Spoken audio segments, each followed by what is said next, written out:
আজকে খুব সকালবেলায় আমি একদম সকালে যখন আসি ঘরে সেই সময় তোমাদের সঙ্গে ভিডিও শেয়ার করিনি। আজকে এখন স্নান করে চলে আসলাম, সব মানে পরিষ্কার করে গুছিয়ে ঘর ঝাড় দিয়ে মুছে এখন আসলাম। এখন আমি পুজো করব।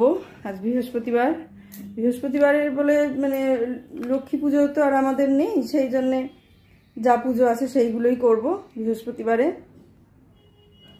শুরু করে দিই পুজো, দেখতে থাকো। প্রথমে এসে আগে দেখিয়ে দিলাম রাধা মাধব গোপাল সবাইকে আগে দেখিয়ে দিলাম। এই দেখো,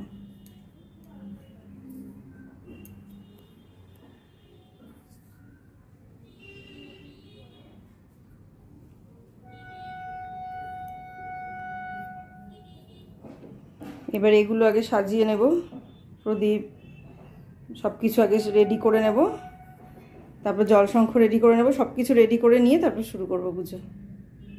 চলো রেডি করে নিই তাহলে। সুপ্রভাত, নমস্কার জানিয়ে আজকে আবার একটা নতুন দিন শুরু করলাম। নতুন দিনে নতুন সকালে তোমাদের সামনে আবার একটা সুন্দর নতুন ব্লগ নিয়ে চলে আসলাম।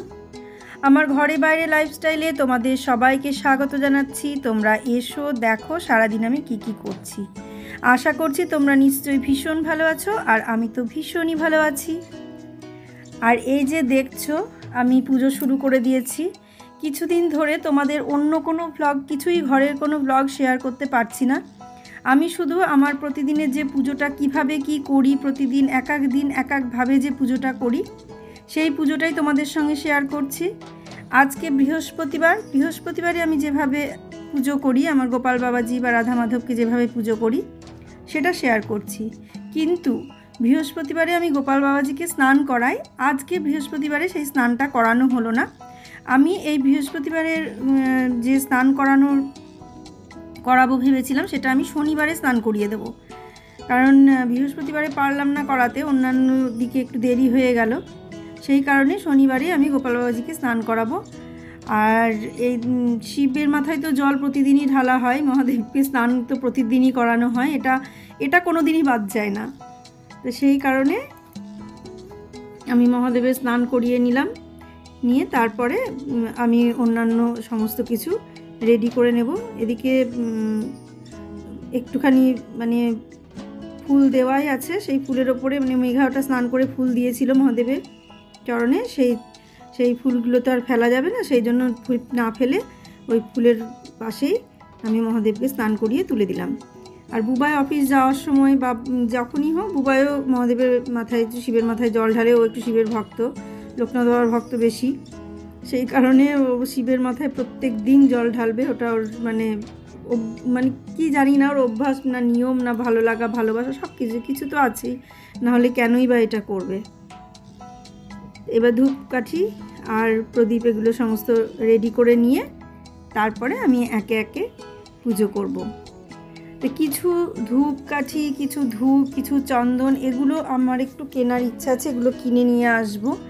আর এই ধূপ মানে এই যে চন্দনের যে গুঁড়োটা, এই চন্দনের এই ডাস্টটা কিন্তু মানে খুব যে মিহি তা না, ভীষণ একটু গোটা গোটা দানা দানা আছে। এই দানা দানা থাকলে একটু অসুবিধা হয়। তা আমি দেখছি যে একদম গুঁড়ো যদি পাওয়া যায় সেটাই আমি নিয়ে আসবো। কোনো জায়গায় যদি পাই, কোনো ভালো কোম্পানি দেখি খুঁজে, কোথাও দোকানে গেলে অবশ্য খোঁজ করে দেখলে পাবো। আমি এখনও কোনো জায়গায় গিয়ে খোঁজ করে সেভাবে দেখিনি। অনেক রকমের চন্দন আছে, অনেক রকমের ধূপ আছে, তো সেগুলো আমি একটু মানে কিনে ব্যবহার করার চেষ্টা করব। একদিন ঘুরিয়ে ফিরিয়ে ধূপ জ্বালাতে বেশ ভালো লাগে। তবুও আমার 3-4 রকমের ধূপ সবসময় থাকে ঘরে, 2-3 রকমের ধূপ আমার ঘরে থাকে। যখনই আমি মায়াপুর যাই, মায়াপুরে গেলেই ওখান থেকে আমি প্রচুর ধূপ নিয়ে আসি, কারণ ওখানকার ধূপের মানে এগুলো খুব ভালো লাগে আমার।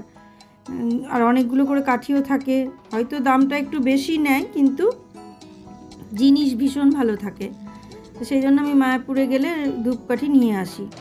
আবার যাওয়ার ইচ্ছা আছে কিছুদিনের মধ্যে, তখন গেলেও আমি নিয়ে আসব কিছু ধূপ, যাতে সেন্ট অন্যরকম হয়। তবে বেশিরভাগই মানে ভালো সেন্ট, একটু হালকা স্মেলের ধূপই আমার বেশি ভালো লাগে, তো সেগুলো নিয়ে আসবো। আর একটা জিনিস নিয়ে আসবো, সেটা হচ্ছে সেই গোল গোল যে সলতেগুলো মানে মোম দেয়া থাকে কিংবা ঘি দেয়া থাকে, হয়তো কিছু দেয়া থাকে, ওইগুলো বক্স ধরে ওগুলো নিয়ে এসে রাখবো। ওগুলো নিয়ে আসলে দেওয়া খুব সুবিধা হয়। আমার কর্পূরদানি আছে, কর্পূরদানিটা বের করব, কারণ কর্পূরদানি বের করলে বেশ সন্ধেবেলায় একটুখানি কর্পূর দিলে পরে ভালো লাগে। ইয়ের সঙ্গে ধূপের সঙ্গে কর্পূর দিয়ে দিলে বেশ সুন্দর জলে গন্ধটা ভালো হয়, বেশ ভালো লাগে।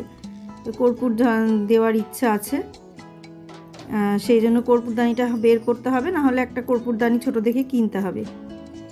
আর জলশঙ্খটা বোন দিয়েছিল, জলশঙ্খটা এটা দক্ষিণ আমার তো জলশঙ্খ, এই জলশঙ্খটা বোন দিয়েছিল ইয়ের থেকে আনার সময়, ওই কখন যেন দিয়েছিল, যখন ওরা হরিদ্বার গিয়েছিল, হরিদ্বার থেকে এই জলশঙ্খটা আমার জন্য নিয়ে এসছে, আমার জন্য একটা, মার জন্য একটা, ওর জন্য একটা, 3 জনের জন্য 3টে নিয়ে এসছে। তা এটা আমি এখন মানে কোনো না কোনো কাজে তো ব্যবহার মানে হবে বলেই হয়তো সেটা এসেছে। দেখো জলশঙ্খ তো আমার কোনো দিনই ছিল না, বা আমি কিনবো এরকম একটা ব্যাপার ছিল না, কিন্তু জলশঙ্খটা কিনলাম মানে দিল। এবার জলশঙ্খটা আমি কী করবো, আর গোপালকে স্নান করানোর জন্য জলশঙ্খর দরকার, কিন্তু আমার গোপাল বাবাজিকে যখন স্নান করাবো ওই যে জলশঙ্খটাতে, ওটাতে খুব বেশি জল তো ধরবে না, সেজন্য বারবার জল ঢেলে ঢেলে দিতে হবে, সেজন্য আমি আর ব্যবহার করিনি, রেখে দিয়েছি, থাক কোনো সময় কোনো কাজে আবার লাগবে হয়তো, এই বলে রেখে দিয়েছি। তারপরে যখন রাধা মাধব আসলো, বোন বললো একটা জলশঙ্খ রাধা কৃষ্ণর পায়ের কাছে রাখিস, ওটা দিয়ে একটুখানি আরতি করবি, দেখবি মনটা ভালো লাগবে। আমি দেখলাম কথাটা ঠিকই বলেছে, বলে আমি তখন জলশঙ্খটা, দেখো মানে কোনো একটা জিনিস কোনো না কোনো কিছুর কারণেই ঠিক বাড়িতে আসে, এমনি এমনি কিন্তু আসে না। তো আমার এটা ভেবে ভালো লাগলো যে মানে জলশঙ্খটা ঠিক কোনো কাজে ব্যবহার হয়ে গেল, আর এটা বেশ সুন্দর একটা কাজে ব্যবহার হলো, না থাকলে হয়তো আমাকে কিনতে হতো। তবে আমি আর একটু বড় মাপের একটা জলশঙ্খ কিনবো, যেটাতে একটু অনেকটা পরিমাণ জল ধরবে, যেখানে আমার গোপাল বাবাজিকে স্নান করানো যাবে।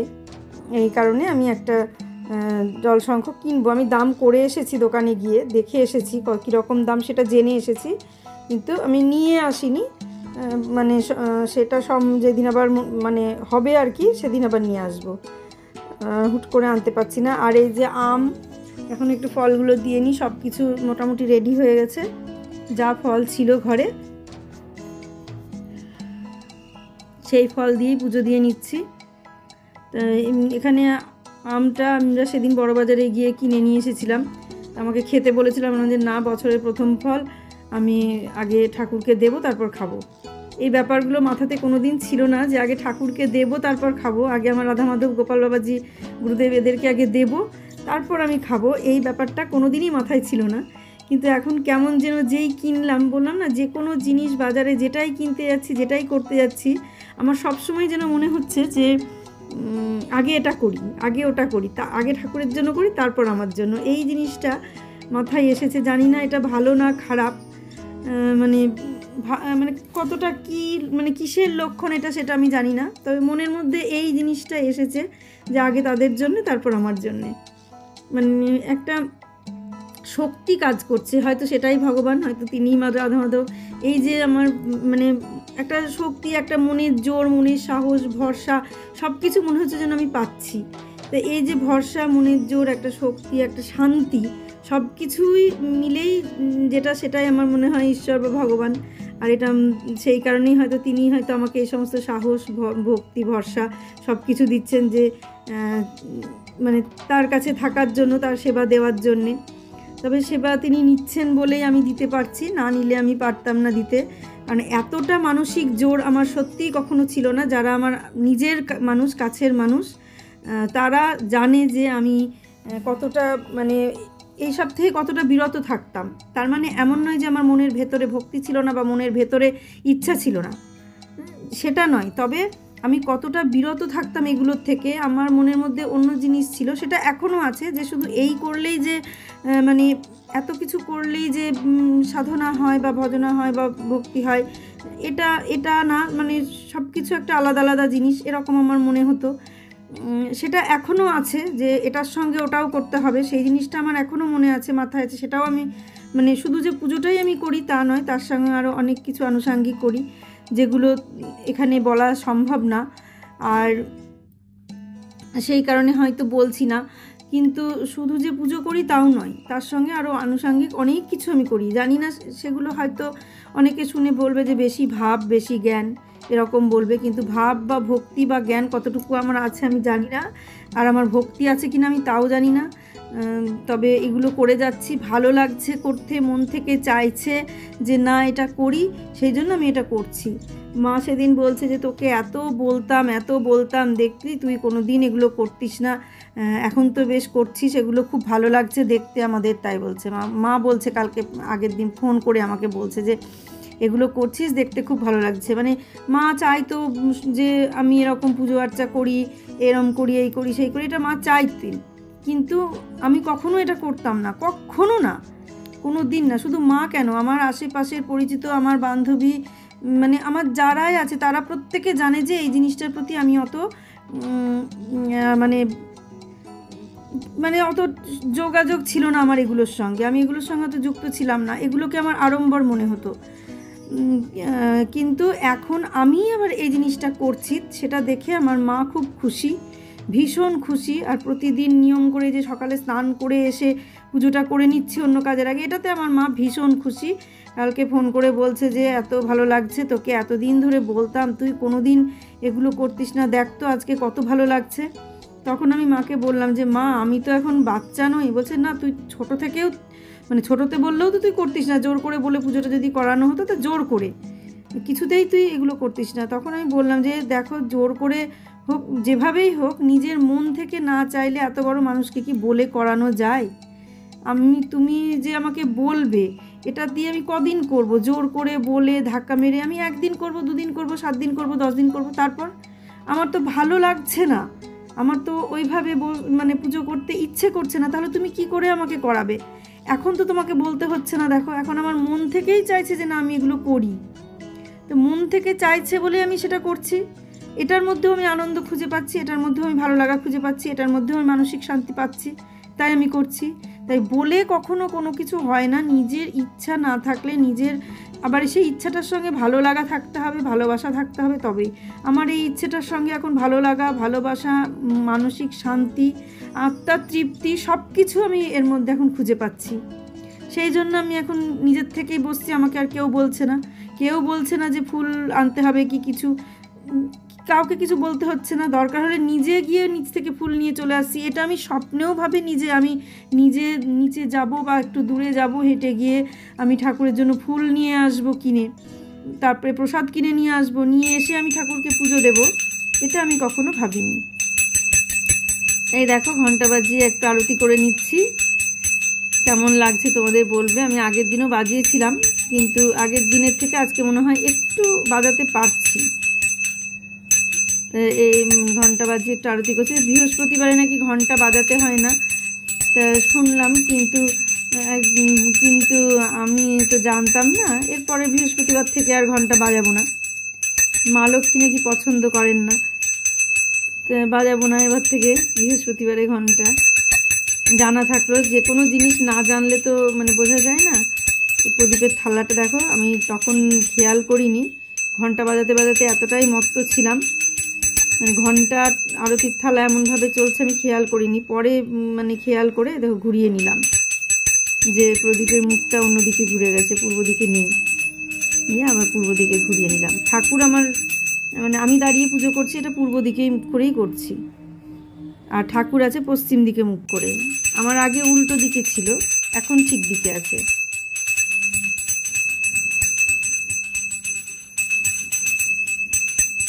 এটা জল শঙ্খ দিয়ে আরতি করছি। আমি এটাও জানতাম না যে একবার করে জল শঙ্খ দিয়ে এরকম ঘুরাতে হয়, তারপরে এটা ফেলতে হয়। তারপরে যে আরতিটা করার জন্য যে ওম লিখতে হয় সেটাও জানতাম না, আমি প্লেন এমনি হাত ঘুরিয়ে দিতাম। এটা জানলাম যে না, আরতি করার সময় হাতটাকে সরাসরি না ঘুরিয়ে একটু বেঁকিয়ে যেমনভাবে ওম লেখে ঠিক সেইভাবে হাতটাকে ঘোরাতে হয়। আরতি করার নিয়ম নাকি এটাও জানতাম না। অনেক কিছু আস্তে আস্তে জানতে পারছি। এই যে হয়ে গেল, পুজো হয়ে গেল, এখন আবার ওগুলো তুলে দিকে রেখে দিচ্ছি। এই যে বৃহস্পতিবারের পুজো হয়ে গেল, মানে যেভাবে করলাম সেভাবে। ঘন্টা তো বাজাতে পারি না, অভ্যাস হচ্ছে একটু একটু করে। কালকের থেকে তো আজকে একটু বাজিয়েছি। এই দেখো পুজো করে ফেললাম, আজ একটু প্রসাদ দিয়েছি, জলও দিয়েছিলাম, জলটা তোলা হয়ে গেছে। আর এই যে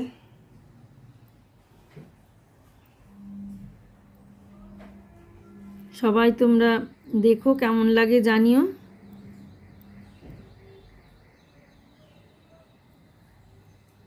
পুজোর পরে গোছানোটাও একদিন শেয়ার করব, পুজোর পরে যে জায়গাটা গোছানো হয় সেটাও তোমাদের সঙ্গে একদিন শেয়ার করে দেব, যে কিভাবে মানে কিভাবে চলে আর কি গোছানোটা।